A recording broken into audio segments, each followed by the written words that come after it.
के शहर मनाव बनाए हों, मेहनत के रोटी खाके अपन मुकाम बनाए हों, मेहनत के रोटी खाके अपन मुकाम बनाए हों।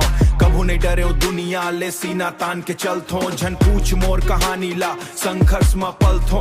मोर संगवारी सब संग में खुशी दुख ला बांटन, जलैया मन जलत रहीन फिर हम आगे बढ़थन, रात भर में जेकथन फिर हम आगे बढ़थन। रात भर सपना देखथन दिन भर काम करथन, सीजी के बेटा ने संग में खुशियां दुखला बांटन, जलैया मन जलत रहीन वहाँ दिन भर काम करथन। सीजी के बेटा हन भाई जीत के नाम धरथन, रात भर सपना देखथन दिन भर काम करथन। सीजी के बेटा हन भाई जीत के नाम धरथन, सीजी के बेटा हन भाई जीत के नाम धरथन, सीजी के टाहन भाई जीत के नाम धरथन।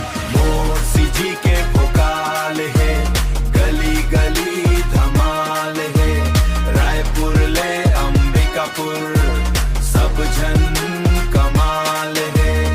हाथ माइक दिल माग सपना बने मिसाल है, मोर सीजी के भोकाल है, मोर सीजी के भोकाल है। मंदर बाजे ढोलक बाजे गूंजे हमर पहचान, छत्तीसगढ़िया सबले बढ़िया एही मोर अभिमान।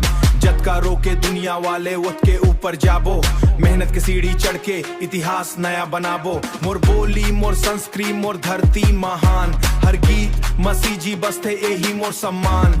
आज नहीं त कल सही सपना सुनावान, ओज तैना कल सही दुनिया जानावान।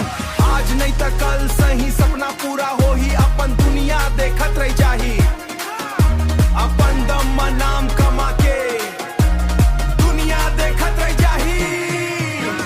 जय जोहार जय छत्तीसगढ़, आवाज हमर चालू है, सीगी अब्बड़ भालू है।